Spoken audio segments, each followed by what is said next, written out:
Fala aí, senhores. Vamos bater um papo hoje sobre uma conversa que nós homens quase nunca temos.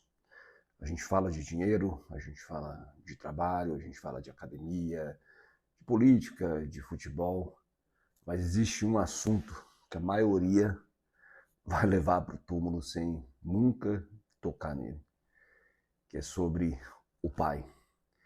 E antes que você pense que isso é um papo de terapia ou vitimismo, continua comigo aqui por alguns minutos. Prometo que vai ser rápido.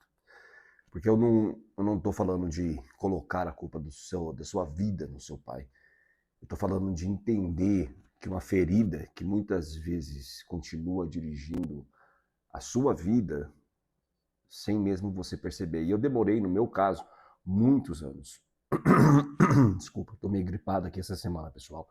Mas eu demorei muitos anos para entender isso, porque hoje eu estou com 44 e não foi até alguns anos atrás que eu enxerguei isso na minha própria história. Alguns de vocês já sabem, já me acompanham há mais tempo, nos Homens Forjados e aqui no Mandato Masculino também. O meu pai e eu, nós nunca tivemos uma relação fácil. Né? A gente sempre teve muito conflito, muito atrito, distância, discussões, e teve um dia em que eu senti que algo morreu dentro de mim. Né? Não me matou, mas morreu dentro de mim, que foi no dia do meu casamento, nos dias mais importantes da minha vida. Eu entrei na igreja, orei para os bancos, procurando ali meu pai, e ele não estava ali. Ele simplesmente não foi, porque na época ele tinha se divorciado da minha mãe e a conversa dele, né, era que ele não iria para o meu casamento por causa da minha mãe, que minha mãe estaria lá. E eu não acreditei muito naquilo, não consegui acreditar naquilo, né, que aquele seria o motivo, mas realmente ele não foi. E eu não consegui até certo tempo atrás explicar exatamente o que eu senti naquele momento, mas hoje eu sei que aquela ausência fez muito mais do que estragar uma lembrança, né? Ela deixou uma marca que eu carreguei comigo durante anos sem eu perceber, porque quando um homem ele cresce sem essa presença emocional do pai, né, sem esse afeto, ele cresce tentando conquistar ali uma aprovação que nunca chega. Ele começa a tirar algumas conclusões ali sobre ele mesmo. Ele meio que perde a identidade. E infelizmente essas conclusões elas passam a dirigir a vida desse homem. Elas formam uma nova identidade nele. Então o papel de um pai nunca foi apenas colocar comida na mesa ou pagar as contas, né? Eu costumo falar que os pais millennials, né, da geração millennium, aí os pais que têm hoje seus 30, 35 anos, diria que próximo aos 40 anos, mais ou menos, é uma safra de pais que a gente nunca teve antes, porque são pais que são provedores, mas são pais também que são muito presentes dentro de casa, com seus filhos. Porque o maior presente que um pai pode dar ao seu filho é olhar para ele e dizer, né, com todas as palavras, com atitude, cara, eu acredito em você, você consegue, eu vejo um homem em você, você está amadurecendo, tenho orgulho de você. Cara, todo menino precisa ouvir isso. Como eu costumo dizer, muitas vezes essas coisas elas geram muito mais ânimo na vida de um menino do que o pai falar que ama ele. E isso é extremamente importante também, mas quando você diz para um menino que você tem orgulho dele, isso gera um impacto às vezes muito maior do que falar eu amo você. Então, quando o menino ele não escuta isso, ele começa a acreditar no contrário. Poxa, aquele cara que eu mais admiro, aquele cara que é meu pai, aquele cara que eu quero modelar, não vê isso em mim, ele começa a acreditar que ele não tem aquele. Se aquele cara que ele mais admira não enxerga isso nele, então ele vai começar a acreditar em outras pessoas, em outras ah, realidades. Né? E o menino ele cresce com isso. Ele trabalha, ele tem a sua própria vida, ele casa, ele tem filhos, ele constrói uma empresa, ele conquista muitas coisas ali, mas ele continua tentando provar para alguém que ele é bom o suficiente. Porque o pai dele, aquele que ele mais admirava, ele nunca foi. E é por isso que muitos homens nunca conseguem descansar. Sempre estão fazendo, sempre estão trabalhando, sempre estão correndo atrás. Eles vivem atrás de uma próxima conquista, de uma próxima promoção, do carro, de uma casa nova, de um resultado, de um fundo financeiro para investir. E aí existe, cara, um menino, na verdade, que está esperando ser reconhecido.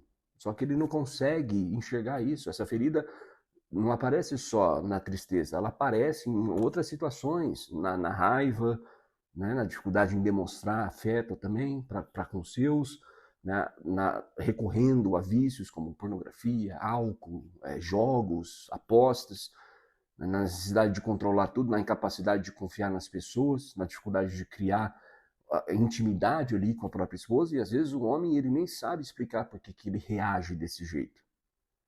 Ele nem sabe, cara. Ele só reage. Porque existe uma dor antiga dirigindo o carro ali, tá do lado do motorista da vida dele. E ele não consegue enxergar isso. Mas uma coisa que precisa ficar muito clara aqui, é muito importante, senhores, é o seguinte: reconhecer essa ferida não significa se tornar vítima dela, porque muitas vezes o que eu vejo é isso. Muitos homens com medo de olhar para isso e pensar que estão se colocando numa situação de vulnerabilidade, de fraqueza. E pelo contrário, cara, quando a gente faz isso, a gente assume responsabilidade.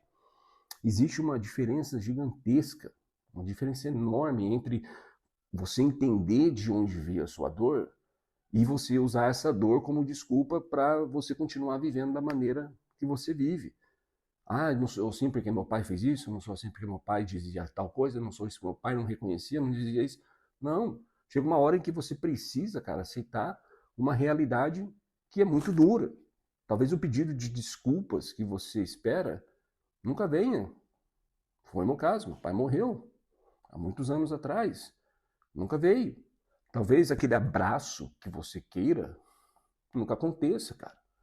Talvez o seu pai nunca consiga dizer que tem orgulho de você. E aí? E talvez não seja porque ele não quis fazer isso. Talvez ele simplesmente nunca tenha recebido isso do pai. Era o que ele sabia. Era a forma que ele sabia de ser pai. Como eu costumo dizer, né? Avalie bem. Hoje eu enxergo dessa forma, mas avalie bem, porque o seu pai também foi pai pela primeira vez. E a referência que ele tinha era do pai dele. E foi a partir disso que eu comecei a entender uma coisa, que gerou transformação na minha vida. Eu precisava parar de esperar que alguém curasse o menino que existia dentro de mim, porque hoje eu já não sou mais esse menino. Eu sou um homem, cara. Eu tenho filha, eu sou casado há 22 anos. E existe uma responsabilidade que pertence a mim. Então eu não posso mais terceirizar. E quando eu parei de terceirizar, quando eu parei de colocar a culpa na minha história, eu parei de esperar que alguém resolvesse aquilo que cabia a mim enfrentar, então eu comecei a cuidar da minha mente, do meu corpo, da minha fé, do meu casamento, da forma como eu educo minha filha, da minha palavra, da minha disciplina, das minhas responsabilidades. E isso não é porque eu apaguei o passado. Infelizmente eu não consigo fazer isso. Ninguém consegue fazer, nenhum de nós consegue. Mas porque eu decidi que o passado já não ia definir quem eu me tornaria no futuro, o tipo de homem que eu me tornaria. E é esse o ponto mais importante dessa conversa aqui, cara. Talvez você tenha escolhido. Desculpa, talvez você não escolheu o passado que você teve. Não escolheu a infância que você teve, não escolheu o pai que você teve. Mas você escolhe o pai que você vai ser para os seus filhos. Você escolhe o tipo de homem que você vai ser daqui em diante. Você escolhe o tipo de marido que você vai ser para sua esposa. Você também escolhe o legado que você vai deixar. Isso significa amadurecer, cara. Não é fingir que a dor nunca existiu, não é fingir que a dor não teve consequências, não é fingir que isso não impactou você de alguma forma, mas é você olhar para ela e você aprender com ela, impedir ela continuar passando, que isso continue passando de geração em geração. Você quebra esse ciclo, cara. Tem muitas dores que a gente passa na vida que a gente não pode fazer nada a respeito quando elas acontecem. Mas a gente pode fazer totalmente tudo a respeito daquilo que a gente vai fazer com essa dor. O que eu vou fazer com essa dor? Eu vou deixar ela me corroer, eu vou deixar ela me frustrar e determinar o tipo de homem que eu sou? Ou não, cara. Eu não vou deixar com que isso dite a minha vida. De agora em diante, eu vou decidir como eu vou reger minha vida. Porque, cara, a pior herança que um homem pode deixar não é falta de dinheiro, não é falta de patrimônio. É entregar aos filhos as mesmas feridas que ele recebeu e ele nunca teve coragem de enfrentar, cara. Porque se você não enfrentar, você vai sim deixar como legado feridas na vida dos seus filhos. E no meu caso, eu decidi que esse ciclo terminava em mim, cara. Eu não sou um pai perfeito, não sou assertivo o tempo todo, erro muito, falho muito, mas eu acredito que eu diria que eu sou bem melhor que meu pai. Não que eu o culpo hoje, mas muitas coisas eu não quero ser o que ele foi. E talvez essa seja a decisão que você também precisa tomar hoje. Você precisa parar de esperar que o seu pai se torne um homem que você precisava. Ah, mas eu precisava que meu pai fosse assim, eu queria que meu pai fosse esse homem, que ele me... Isso não vai, talvez não vá acontecer mais. Você precisa se tornar um homem que seus filhos vão precisar lembrar de você com gratidão, cara. Porque no fim das contas, a verdadeira masculinidade não é você ficar tentando provar alguma coisa para o seu pai. É você viver de uma maneira que os seus filhos nunca precisem carregar a mesma dor que você carregou. Esse é o maior legado que você pode deixar. Então, seja humilde, cara. Entenda isso. Talvez o seu pai tenha feito o melhor que ele pôde, com o conhecimento que ele tinha, da forma como ele foi criado. Eu costumo dizer que o teto para nós pais serve como chão para os nossos filhos, deve servir como chão. Meu pai, por pior que ele foi, vamos dizer assim, ele estabeleceu um teto que eu acredito que foi melhor que o meu avô. E a minha missão é deixar o melhor teto para minha filha, para que ela continue esse legado.